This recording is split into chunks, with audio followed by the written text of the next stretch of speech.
Tu cuarto en el asilo está listo. Arregla las maletas, me dijo mi hija.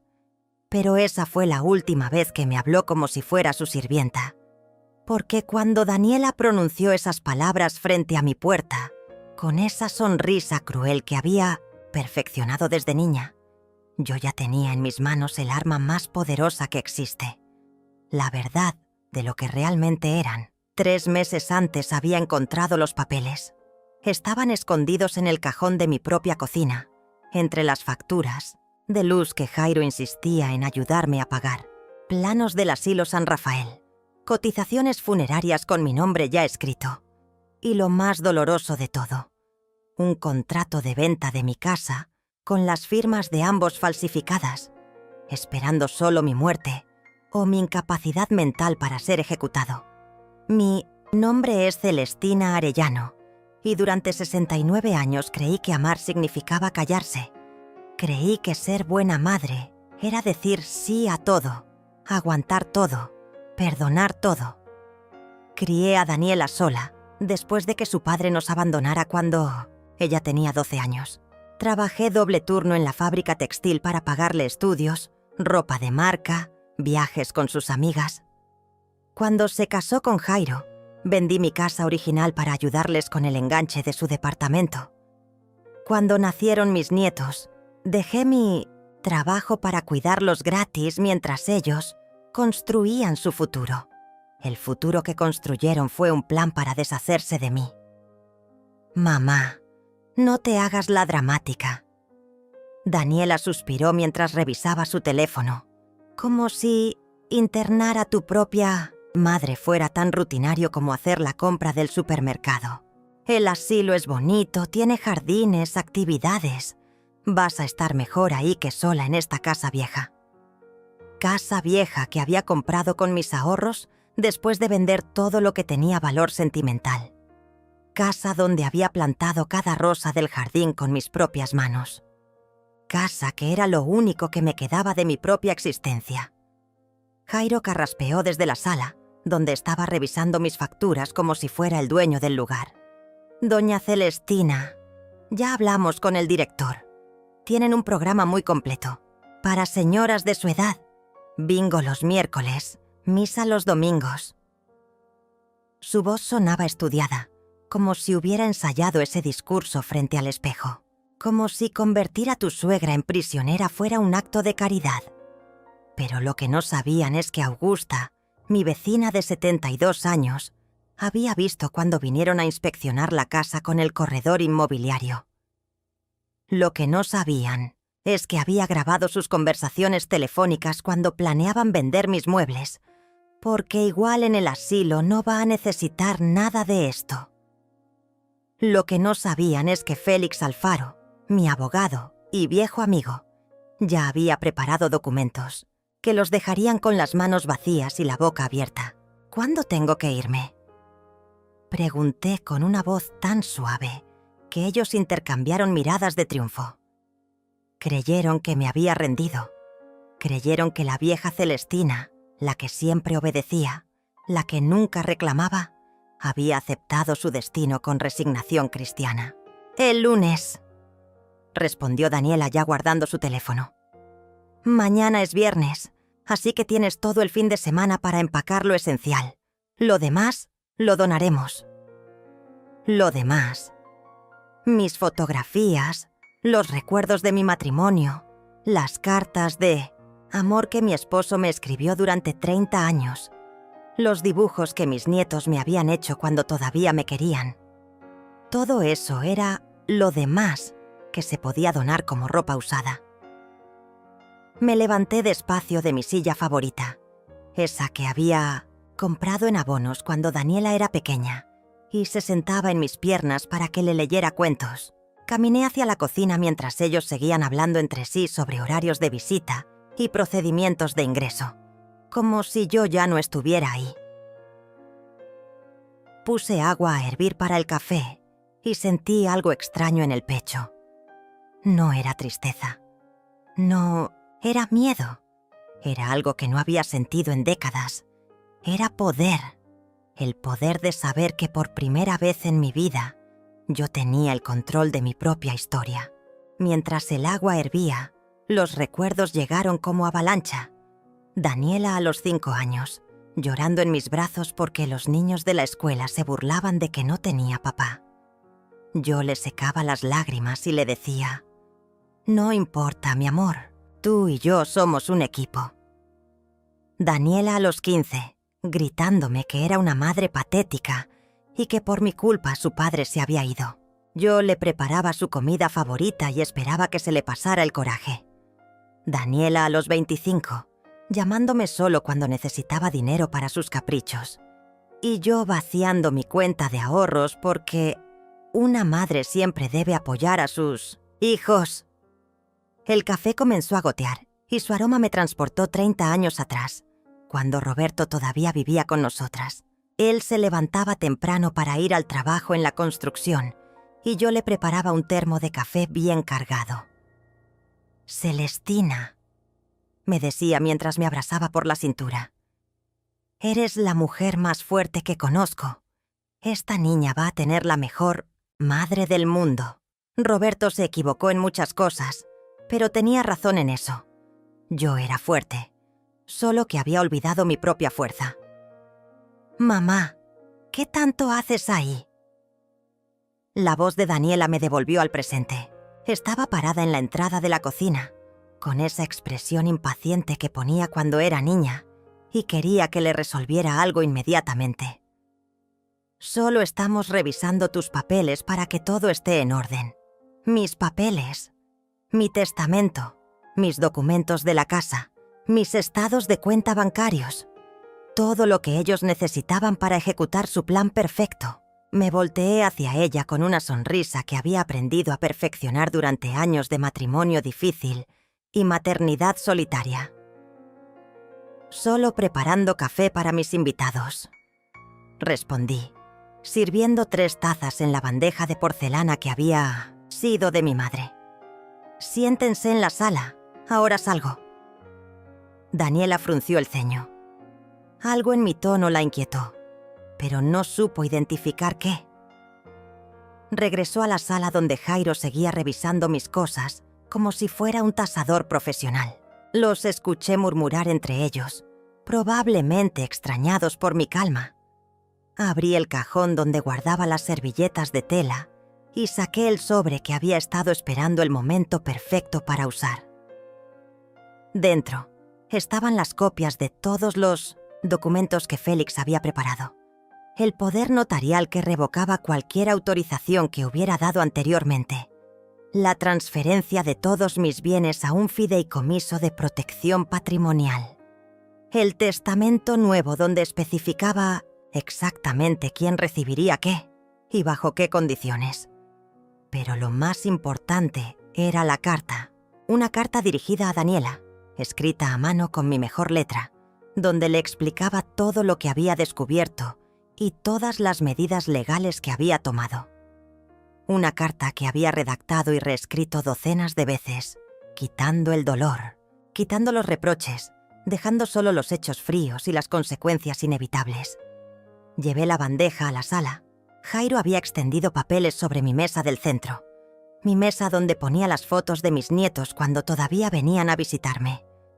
Ahora estaba cubierta de formularios del asilo, autorizaciones médicas y documentos de poder legal que me convertirían en una incapacitada mental sin derecho a decidir sobre mi propia vida.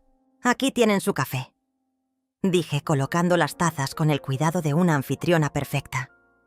«Y aquí tienen algo que creo que les va a interesar». Puse el sobre al lado de los papeles de Jairo. Daniela lo tomó con curiosidad. «¿Qué es esto? Mamá, léelo», respondí sentándome en mi silla con la tranquilidad de quien ha tomado la decisión más importante de su vida.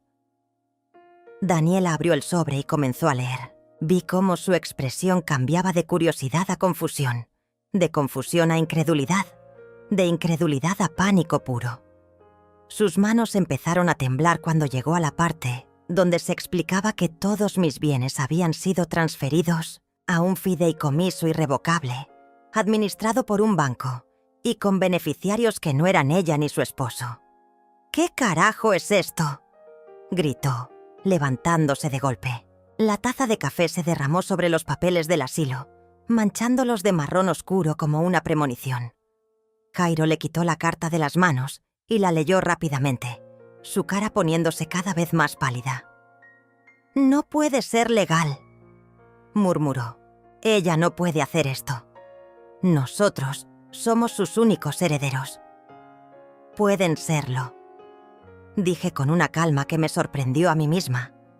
«Pero solo si demuestran que son dignos de serlo. Y después de lo que han planeado hacer conmigo, me temo que esa demostración será muy difícil». El silencio que siguió fue tan denso que se podía cortar con cuchillo. Daniela me miraba como si fuera la primera vez que me veía realmente, no como la madre sumisa que siempre había conocido, sino como la mujer que realmente era por debajo de 40 años de obediencia fingida. «Tú no eres tan inteligente», susurró finalmente, pero en su voz había algo nuevo. «Miedo». «No soy tan inteligente», repetí las palabras de Daniela, saboreando cada sílaba como si fuera miel amarga. «Tienes razón, hija.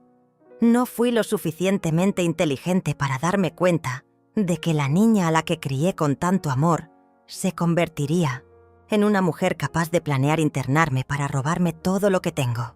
Me levanté de mi silla y caminé hacia la ventana que daba al jardín, donde mis rosas florecían ajenas al drama que se desarrollaba en mi sala. Jairo había comenzado a revisar frenéticamente los papeles que tenía esparcidos sobre la mesa, como si pudiera encontrar alguna laguna legal que les devolviera el control. «Esto no puede ser válido», masculló entre dientes. «Una persona de su edad no puede tomar decisiones tan complejas sin supervisión médica». Esa frase fue como una bofetada que me despertó completamente. Durante meses había estado preparándome para este momento, pero escuchar a mi propio yerno sugerir que yo era demente para justificar sus planes me llenó de una furia fría que jamás había sentido. ¿Supervisión médica?, pregunté, volteándome hacia él con una sonrisa que no llegaba a mis ojos. «Qué curioso que menciones eso, Jairo, porque resulta que el mes pasado fui a hacerme una evaluación psicológica completa con el doctor Ramírez. ¿Sabes qué descubrió?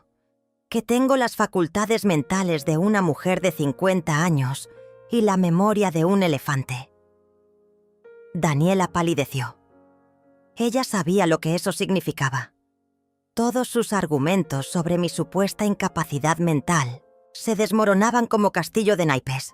Además, continué disfrutando cada segundo de su incomodidad. El buen doctor quedó tan impresionado con mi lucidez que accedió a ser testigo en el documento donde certifico que todas mis decisiones patrimoniales las he tomado en pleno uso de mis facultades y sin ningún tipo de presión externa.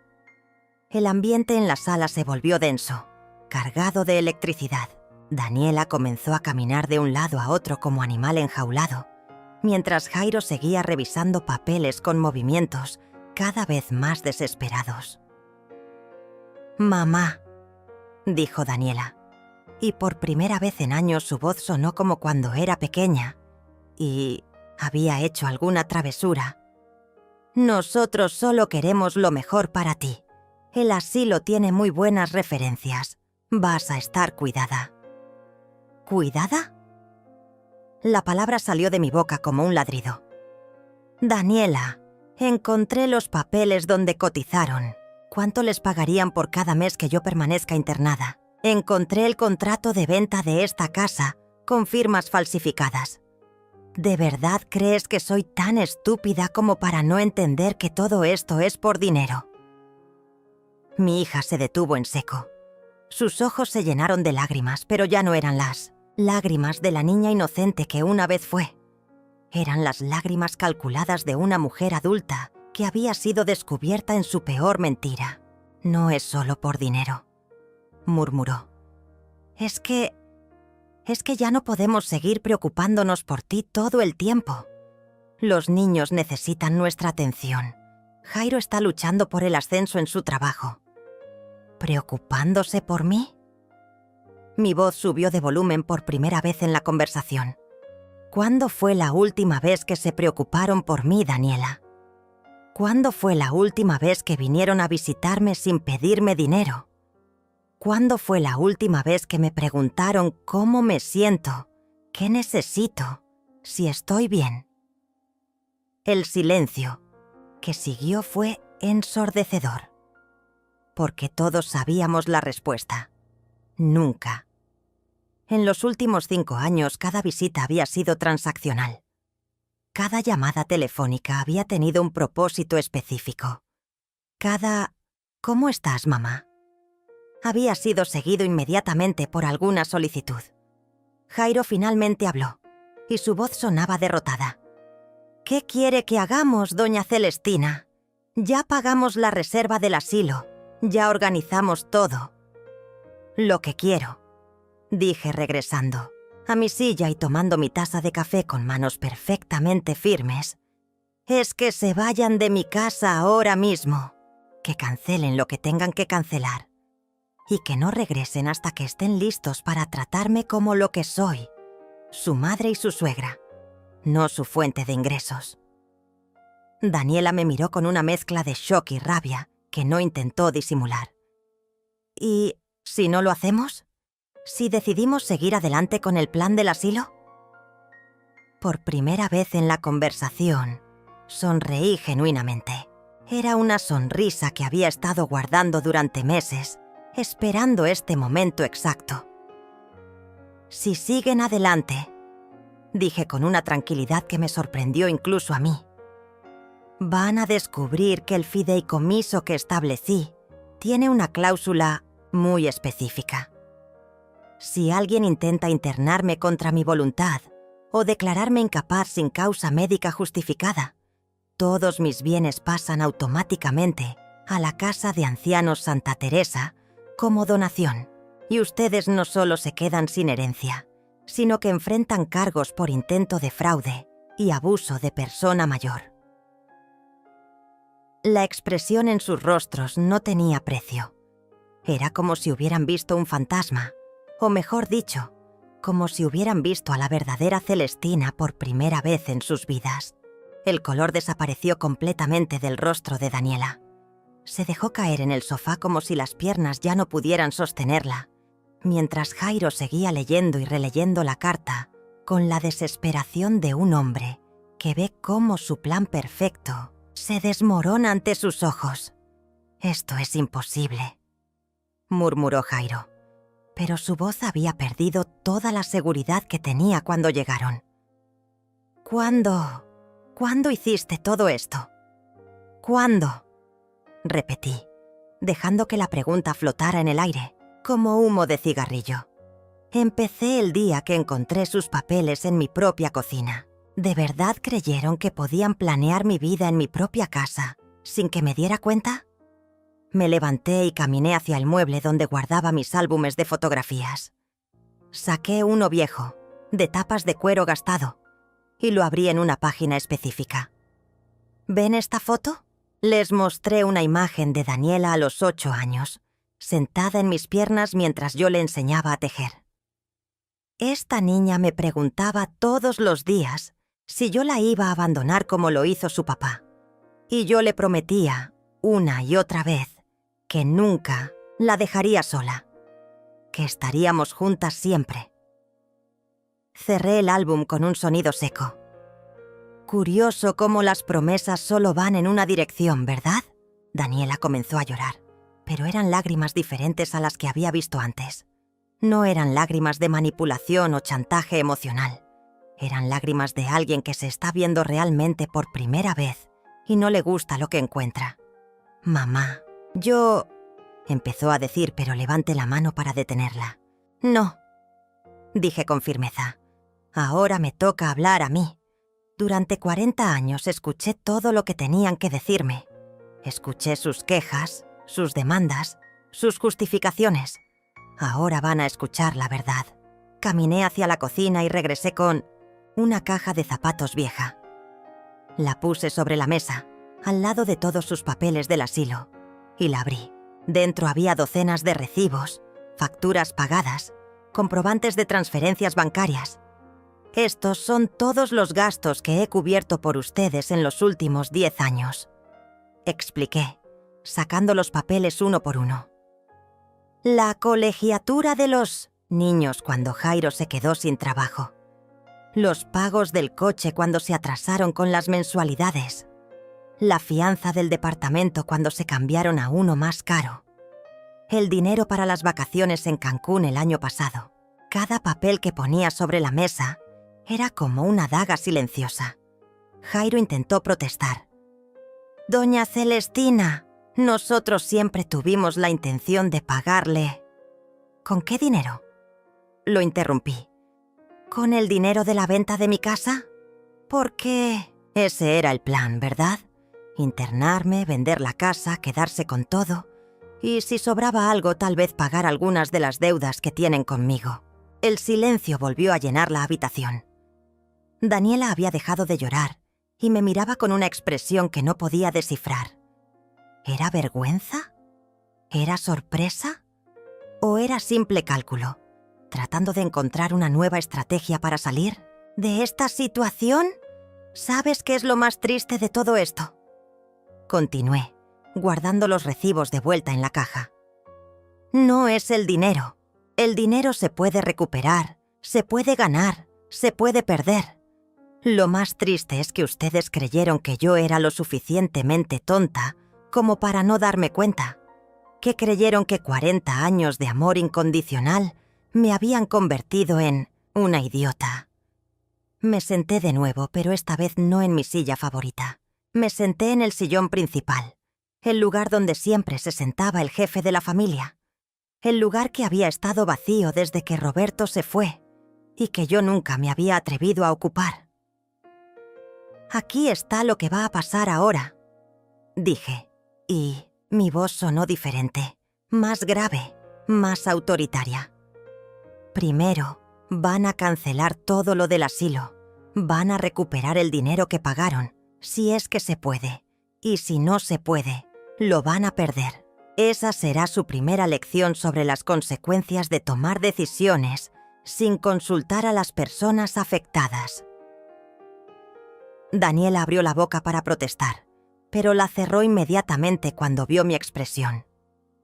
«Segundo», continué, «van a firmar un documento donde reconocen todas las deudas que tienen conmigo, no porque vaya a cobrarles inmediatamente, sino porque quiero que quede claro que yo no soy su banco personal ni su plan de retiro». Jairo carraspeó nerviosamente. «¿Y si cumplimos con todo eso? ¿Qué pasa con la herencia?». Su pregunta me confirmó lo que ya sabía. Hasta el final, hasta en este momento de humillación completa, lo único que les importaba era el dinero. «La herencia», dije saboreando las palabras, «se va a ganar, como todo en la vida. Si quieren ser mis herederos, van a tener que demostrar que son dignos de serlo. Van a tener que demostrar que me ven como su madre y su suegra, no como su fuente de ingresos». «¿Y cómo vamos a demostrar eso?», preguntó Daniela, y por primera vez en la conversación, su voz sonaba genuinamente curiosa, casi como si realmente quisiera saber la respuesta.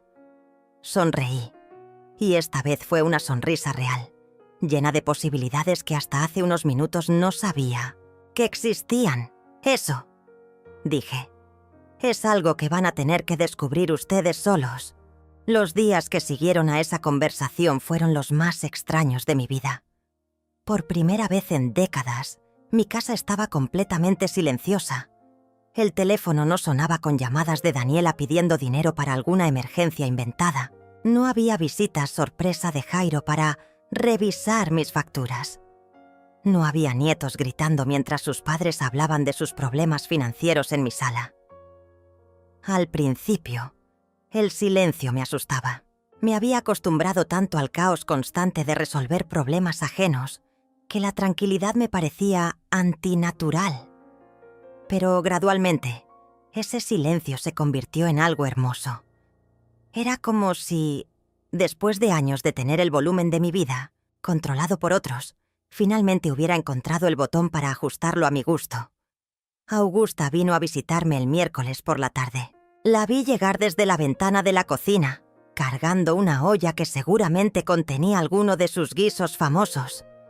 Augusta era la única persona en el mundo que cocinaba mejor que yo, aunque jamás se lo admitiría en voz alta. ¿Ya se fueron? Los buitres. Me preguntó sin preámbulos cuando abrí la puerta. Augusta nunca había sido mujer de rodeos, y esa era una de las cosas que más me gustaban de ella. Se fueron, respondí, sirviéndole café en la taza que había llegado a considerar suya después de tantas tardes de conversación. Y creo que por un tiempo no van a regresar. Mejor, gruñó Augusta, sentándose en su lugar habitual. Esa hija tuya me recordaba a mi cuñada Patricia, la que trató de quitarme la casa cuando murió mi Enrique. Algunas personas confunden la bondad con la estupidez. Esa frase se me quedó grabada.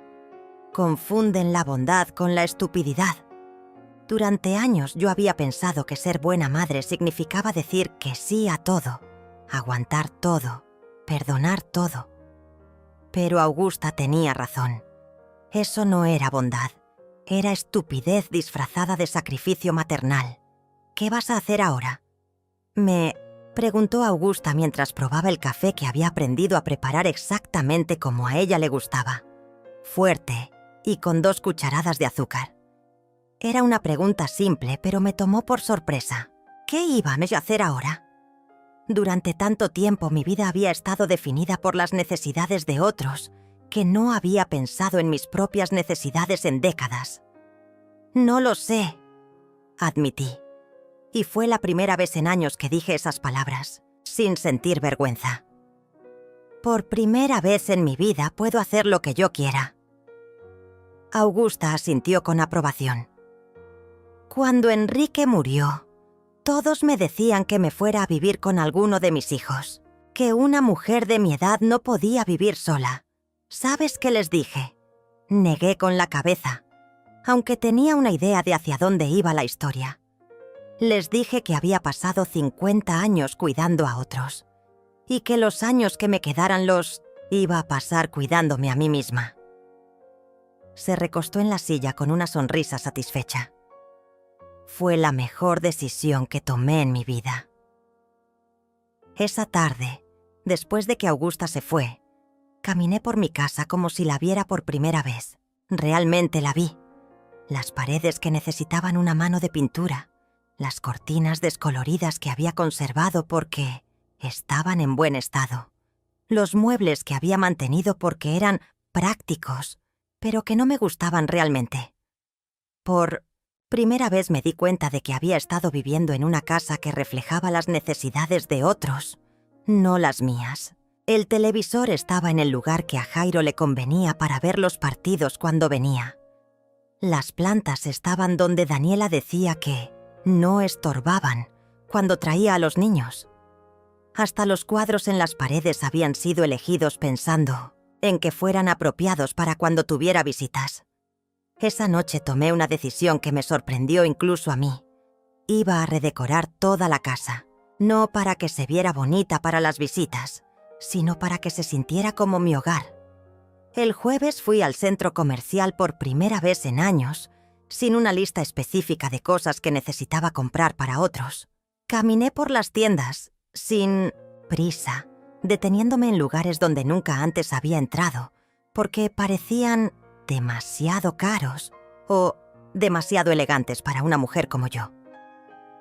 En una tienda de decoración encontré unas cortinas de color azul marino con pequeñas flores, bordadas que me enamoraron inmediatamente. Eran completamente diferentes a todo lo que había tenido en mi casa, y exactamente por eso las quería. «Son muy hermosas», me dijo la vendedora, una muchacha joven con sonrisa genuina. «¿Son para algún lugar especial?» «Sí», respondí sorprendiéndome a mí misma con la firmeza de mi voz. «Son para mi sala, para mi casa».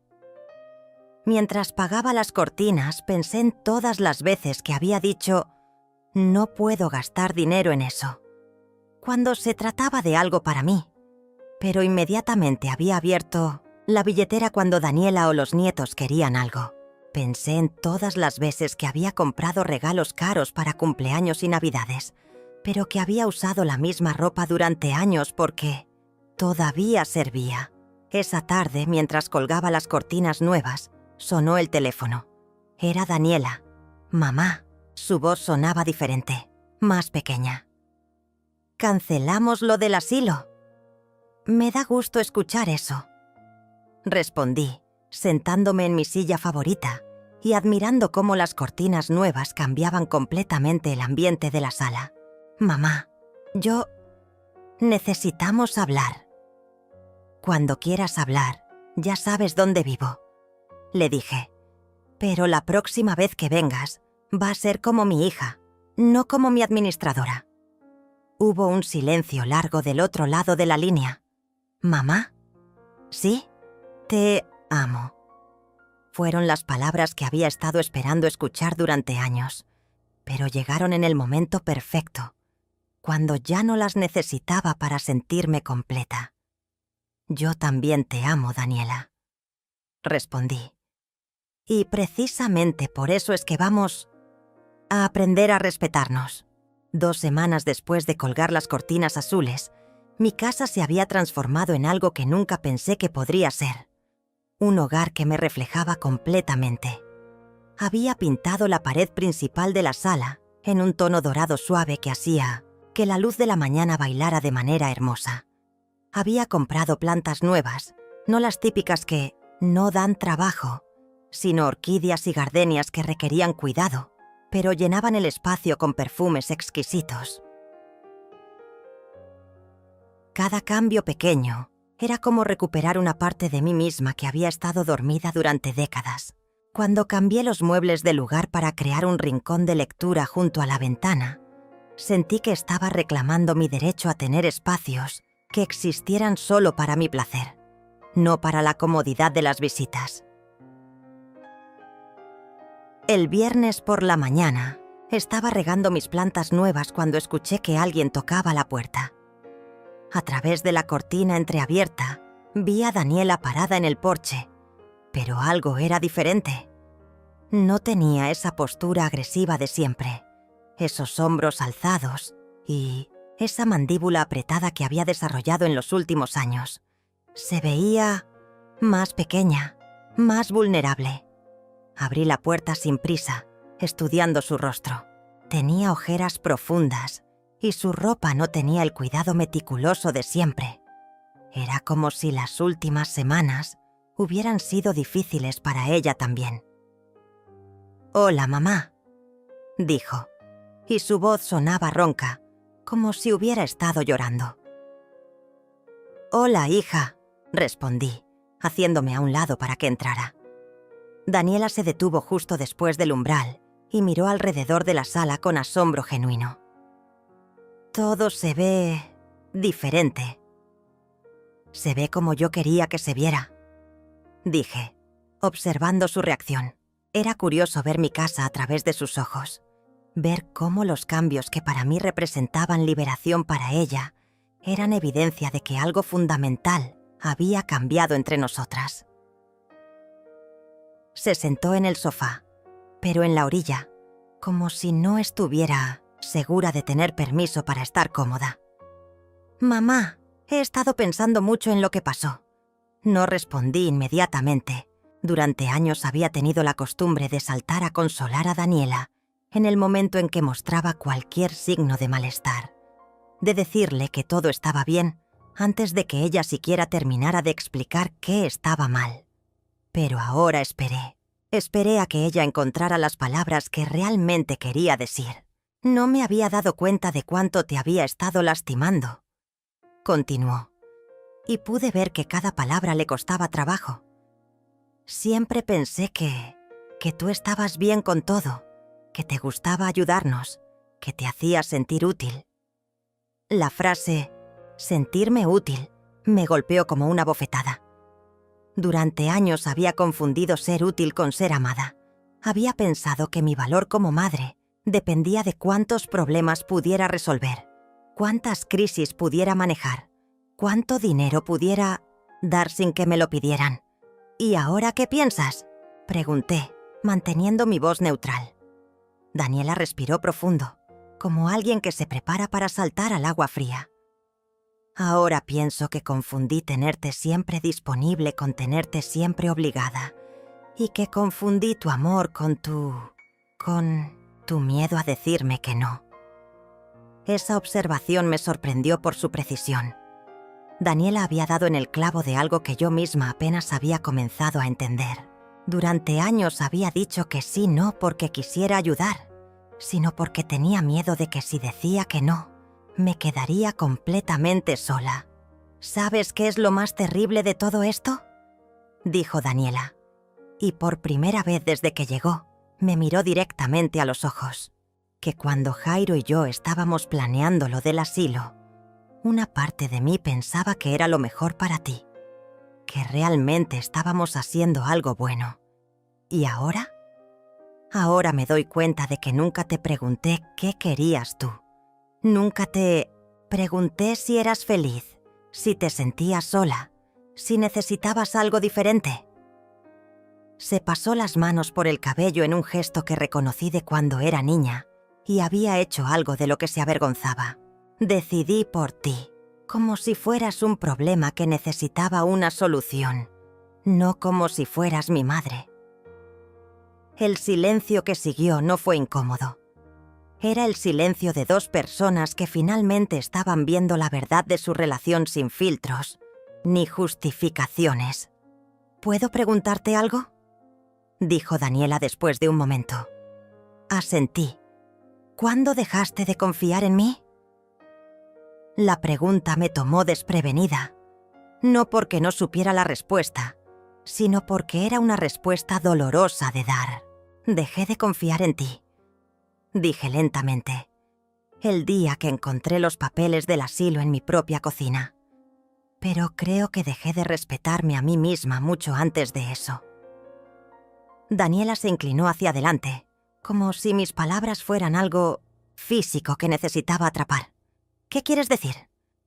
Quiero decir que durante años me convertí en una versión de mí misma que pensé que tú necesitabas. La madre que siempre decía que sí, que nunca tenía problemas propios, que existía solo para resolver las crisis de otros. Me levanté y caminé hacia la ventana, donde mis nuevas plantas creaban sombras interesantes en el suelo. Pero esa mujer no era yo realmente. Era una actuación que duró tanto que yo misma olvidé dónde terminaba el personaje y dónde empezaba la persona real. ¿Y ahora? ¿Quién eres ahora? Me volteé hacia ella y por primera vez en años pude responder esa pregunta con certeza absoluta. Ahora soy Celestina Arellano.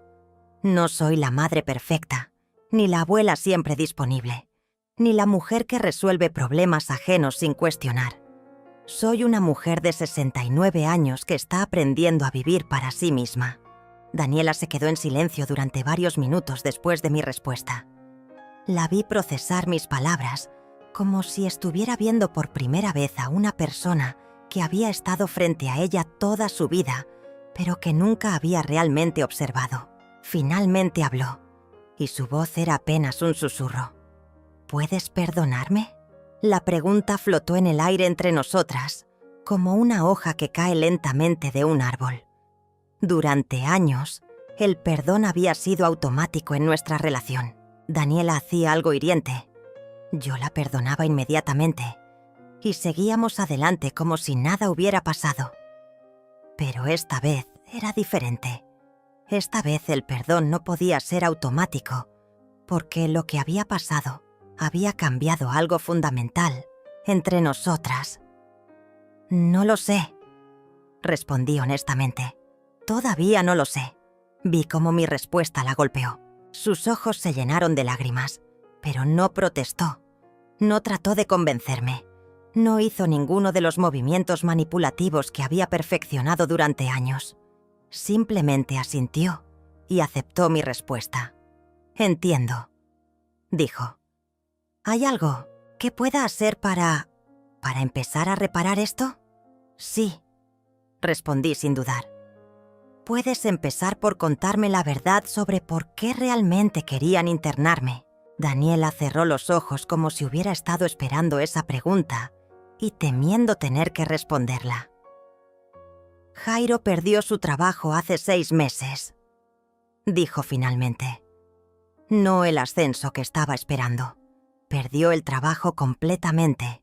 Lo corrieron por robar material de la obra». Esa revelación me golpeó como un puño en el estómago. Durante meses había estado dándoles dinero para emergencias, dinero que aparentemente había estado manteniendo a flote una mentira. «Los niños no saben nada», continuó Daniela. «Hemos estado fingiendo que todo está normal, pero ya debemos 3 meses de renta del departamento, 2 mensualidades del coche, y la escuela de los niños nos mandó una última advertencia sobre las colegiaturas. ¿Y la solución era vender mi casa? La solución era...» Se detuvo, respiró profundo, y cuando habló de nuevo su voz sonaba completamente derrotada. «La solución era que tú desaparecieras de nuestras vidas de una manera que pareciera responsable y cariñosa, para que pudiéramos quedarnos con todo lo que tienes, sin sentirnos como ladrones». La brutalidad honesta de esa confesión me dejó sin palabras durante varios segundos, pero también me llenó de una extraña sensación de alivio. Finalmente estaba escuchando la verdad, no las medias verdades y justificaciones que había estado recibiendo durante meses. «¿Y después qué?», pregunté. «Después de que vendieran mi casa y se quedaran con el dinero, ¿qué iba a pasar conmigo?». Daniela no pudo sostenerme la mirada. «Pensamos que te acostumbrarías al asilo, que harías amigas, que tendrías actividades, que tal vez hasta serías más feliz». «Pensaron», repetí. «Nunca me preguntaron». «No», admitió. «Nunca te preguntamos porque teníamos miedo de que dijeras que no». «Por supuesto que habría dicho que no. ¿Quién en su sano juicio aceptaría voluntariamente ser despojada de todo lo que tiene para resolver los problemas financieros de otros? Una madre que ama a sus hijos», murmuró Daniela. Inmediatamente se dio cuenta de lo que había dicho. «No, perdón, eso no está bien. Eso es exactamente el tipo de chantaje emocional del que me estoy dando cuenta ahora». La vi luchar consigo misma, tratando de desmantelar años de patrones mentales que había usado para justificar sus acciones. Era como ver a alguien quitarse una armadura pieza por pieza, exponiendo partes vulnerables que había mantenido protegidas durante años. «¿Sabes qué es lo más triste de todo esto?», le dije sentándome de nuevo, pero esta vez en el sofá, más cerca de ella. «Que si hubieran venido a mí honestamente, si me hubieran contado la verdad sobre la situación de Jairo, si me hubieran pedido ayuda como adultos responsables, yo habría encontrado una manera de ayudarlos». «¿De verdad?». Su voz sonaba esperanzada y escéptica al mismo tiempo. «De verdad. Pero habría sido ayuda de verdad, no un rescate. Habría sido temporal, con condiciones claras y con un plan para que ustedes resolvieran sus problemas de fondo». Me incliné hacia adelante, tratando de que entendiera la diferencia. Pero lo que planearon no era pedir ayuda, era tomar todo lo que soy y convertirlo en una solución para todo lo que ustedes no querían enfrentar. Daniela asintió lentamente. «¿Y ahora? ¿Ahora que te he contado la verdad?». «Ahora», dije levantándome y caminando hacia la cocina. «Vamos a tomar café y vas a contarme exactamente cuál es su situación real. Todo. Las deudas, los gastos, los ingresos, los plazos. Y después vamos a ver si hay alguna manera de que ustedes resuelvan sus problemas sin destruir mi vida en el proceso. La seguí escuchar suspirar detrás de mí, un suspiro largo y profundo que sonaba como si hubiera estado conteniendo la respiración durante meses. ¿Mamá? Sí, gracias. No me agradezcas todavía, le dije desde la cocina mientras ponía agua a hervir. Estoy dispuesta a escuchar y a ayudar, pero las cosas van a ser muy diferentes de ahora en adelante. Ya no soy la madre que dice sí a todo sin condiciones. Lo sé, respondió. Y creo que esa madre nueva me gusta más que la anterior. Mientras preparaba el café, me di cuenta de que era la primera vez en años que Daniela y yo íbamos a tener una conversación real sobre problemas reales, como dos adultas que se respetan mutuamente. Era aterrador y emocionante al mismo tiempo. 3 horas después, la mesa de mi cocina estaba cubierta de papeles, calculadora y 2 tazas de café vacías. Daniela había traído todos los documentos de sus deudas, algo que nunca antes había hecho.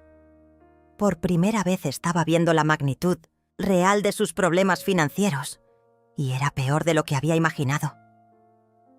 60.000 pesos en tarjetas de crédito, murmuré, revisando los estados de cuenta. 40.000 en préstamos personales, 3 meses de renta atrasada. ¿Cómo llegaron a esto? Daniela se cubrió el rostro con las manos.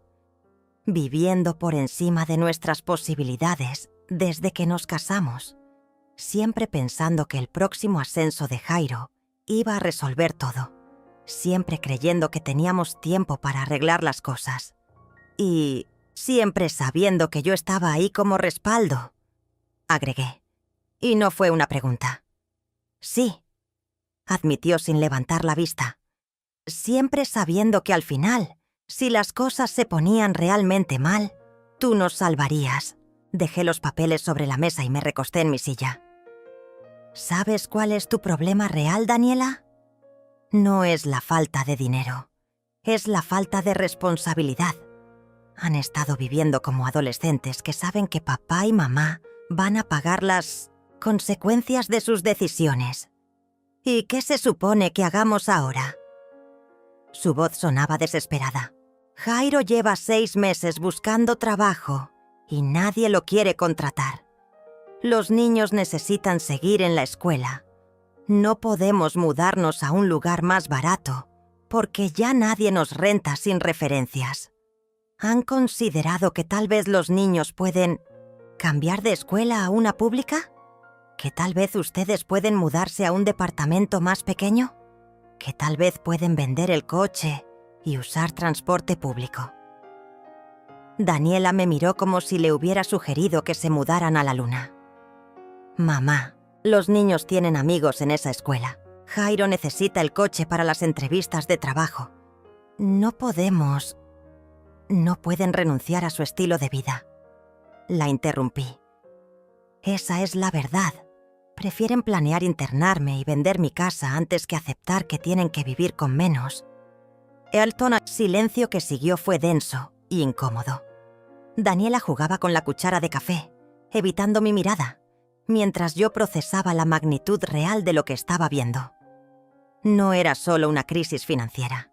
Era una crisis de valores, de prioridades, de madurez emocional. ¿Sabes qué voy a hacer?, dije finalmente. Daniela levantó la vista con esperanza cautelosa. Voy a ayudarte, continué, pero bajo mis condiciones. Y si no aceptas todas mis condiciones, no hay ayuda. Dime. Saqué una libreta y comencé a escribir mientras hablaba. Primero, Jairo va a aceptar cualquier trabajo que aparezca, aunque sea de menos sueldo que el anterior. No pueden seguir siendo selectivos cuando deben 6 meses de gastos. Daniela asintió rápidamente. Segundo, van a cambiar a los niños a escuela pública inmediatamente. Voy a pagar la diferencia de colegiatura que ya deben. Pero de ahí, en 1900, adelante se acabaron las escuelas privadas hasta que demuestren que pueden sostener sus gastos básicos durante un año completo. Pero mamá, sin peros. Tercero, van a vender el coche y comprar algo usado que puedan pagar de contado. Cuarto, se van a mudar a un departamento que cueste máximo 30% de los ingresos reales de Jairo, no de los ingresos que esperan que tenga. Daniela se veía cada vez más pálida con cada condición. Quinto, continué implacablemente, van a hacer un presupuesto real, por escrito, y me lo van a entregar cada mes. Si se salen del presupuesto sin mi autorización previa, se acabó la ayuda inmediatamente. ¿Y qué tipo de ayuda estás dispuesta a dar?, preguntó con voz pequeña. Voy a pagar sus deudas de tarjetas de crédito y préstamos personales, dije, y vi cómo sus ojos se iluminaron. Pero no directamente a ustedes. Voy a pagarles directamente a los bancos.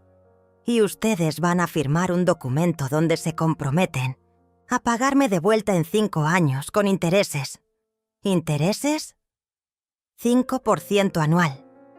Menos de lo que están pagando ahora, pero lo suficiente para que entiendan que esto es un préstamo, no un regalo. Daniela procesó la información durante varios minutos. Podía ver la batalla interna en su rostro. Alivio por la posibilidad de salir del hoyo financiero, versus resistencia a las condiciones que significaban un cambio completo de estilo de vida. ¿Y si no aceptamos las condiciones?, preguntó finalmente. Entonces, van a tener que resolver sus problemas solos, como adultos responsables. Respondí con tranquilidad absoluta. Yo voy a seguir siendo tu madre y los voy a amar, pero no voy a ser su rescate financiero. ¿Y si aceptamos, pero después no cumplimos? Entonces van a descubrir que la nueva Celestina no es tan comprensiva como la anterior. Se acabará la ayuda, se acabarán los préstamos y van a tener que enfrentar las consecuencias de sus decisiones sin ningún respaldo mío. Daniela respiró profundo y me miró directamente a los ojos por primera vez en toda la conversación. Necesito hablar con Jairo, dijo. Por supuesto, tienes una semana para decidir. Pero Daniela, esperé hasta que me estuviera prestando atención completa. Esta es la única oportunidad que van a tener. No va a haber segunda vuelta, no va a haber negociación, no va a haber excepciones. O aceptan todo o no aceptan nada. Se levantó lentamente, recogió todos sus papeles y caminó hacia la puerta. Antes de salir, se volteó hacia mí. «¿Mamá? Sí, por primera vez en mi vida me siento orgullosa de ser tu hija». 6 meses después, estaba sentada en mi jardín trasero, bebiendo café en mi taza favorita mientras admiraba las rosas que habían florecido con más fuerza que nunca. El sol de la tarde creaba sombras doradas entre las hojas, y por primera vez en décadas, el silencio de mi casa no se sentía como soledad, sino como paz. Daniela llegó puntualmente a las 4, como habíamos acordado para nuestras visitas semanales. Pero esta vez traía algo diferente en las manos. No papeles de emergencias financieras, ni caras de desesperación, sino un pequeño pastel de chocolate casero y una sonrisa genuina. «Para celebrar», dijo poniendo el pastel sobre la mesa del jardín. «¿Celebrar qué?», pregunté, aunque tenía una idea de la respuesta. Jairo consiguió el ascenso en su nuevo trabajo, y hoy hicimos el último pago de nuestra deuda contigo. Sonreí, pero no fue la sonrisa automática que había dado durante años para complacer a otros. Fue una sonrisa real, llena de orgullo genuino por los logros de mi hija. «¿Cómo se siente?», le pregunté mientras cortaba el pastel. «¿Se siente?», se detuvo, buscando las palabras correctas. «Se siente como si fuéramos adultos de verdad por primera vez, como si finalmente fuéramos responsables de nuestras propias vidas». Durante estos 6 meses, había visto a Daniela transformarse de una mujer que vivía de crisis en crisis a una mujer que planificaba que ahorraba, que tomaba decisiones difíciles pero necesarias. Había visto a mis nietos adaptarse a su nueva escuela pública sin trauma y hasta parecían más felices sin la presión social de la escuela privada. Había visto a Jairo aceptar trabajos que antes consideraba por debajo de él y descubrir que el trabajo honesto, sin importar el nivel, tenía su propia dignidad. ¿Y cómo está la nueva casa?, pregunté. Se habían mudado a un departamento pequeño pero limpio, en un barrio sencillo, y por primera vez en años podían pagar todos sus gastos sin angustia. «Es perfecta», respondió Daniela, y pude ver que lo decía en serio. «Es pequeña, pero es nuestra. No debemos ni un peso de renta, podemos pagar todos los servicios a tiempo, y hasta estamos ahorrando un poco cada mes. ¿Y los niños? Los niños están aprendiendo el valor del dinero. Ya no piden todo lo que ven en las tiendas. Pablo hasta empezó a guardar su domingo para comprarse una bicicleta nueva. Y Carmen está orgullosa de llevar lunch de casa en lugar de comprar comida cara en la escuela». Me quedé callada un momento, procesando cómo todos estos cambios habían creado una reacción en cadena positiva en toda la familia. No era solo que hubieran resuelto sus problemas financieros.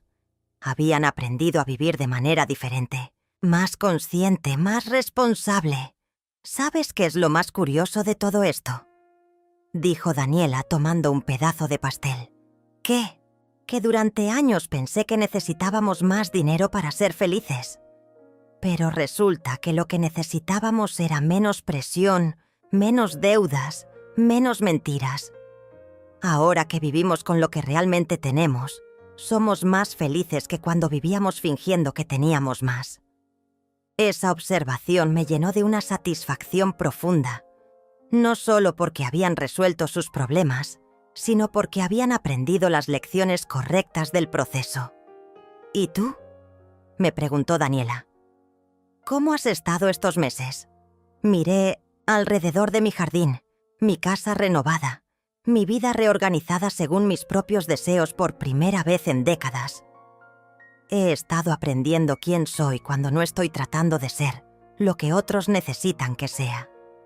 Respondí. Me inscribí en clases de pintura los martes. Los jueves voy con Augusta a jugar lotería en el centro comunitario. Los sábados trabajo como voluntaria en la biblioteca, enseñando a leer a adultos mayores. ¿Y te gusta tu nueva vida? Me encanta, dije sin dudarlo.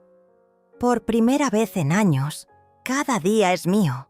No estoy esperando el próximo problema que resolver ni la próxima crisis que manejar.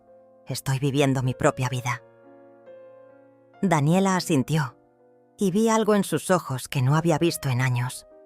Respeto, no el respeto fingido que había aprendido a simular, sino respeto real por la mujer que había descubierto que era su madre. «Mamá», dijo después de un momento, «quiero disculparme oficialmente, no solo por lo del asilo, sino por todos los años que te traté como si fueras mi empleada en lugar de mi madre. Ya no necesito esa disculpa», le dije, y era verdad. La necesitaba hace 6 meses, cuando todavía estaba buscando tu aprobación para sentirme completa.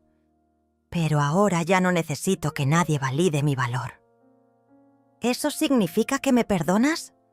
Significa que te amo como la mujer adulta y responsable que has llegado a ser, no como la niña que necesitaba mi rescate constante. Nos quedamos sentadas en silencio durante un rato, disfrutando el pastel y el atardecer. Era un silencio cómodo, el silencio de 2 mujeres que finalmente se habían encontrado como iguales. Cuando Daniela se fue esa tarde, me quedé en el jardín hasta que oscureció completamente. Las luces de mi casa brillaban cálidas detrás de mí, invitándome a entrar a mi hogar, mi refugio, mi reino personal que nadie más controlaba. Me levanté despacio, recogí las tazas y los platos y entré a mi cocina. Mientras lavaba todo, pensé en la mujer que había sido hace un año. Asustada, controlada, viviendo una vida que otros habían diseñado para ella. Esa mujer había muerto el día que encontré los papeles del asilo en mi propia cocina. En su lugar había nacido Celestina Arellano, de 69 años, que había aprendido que nunca es demasiado tarde para reclamar tu propia vida. Por primera vez en décadas, era libre.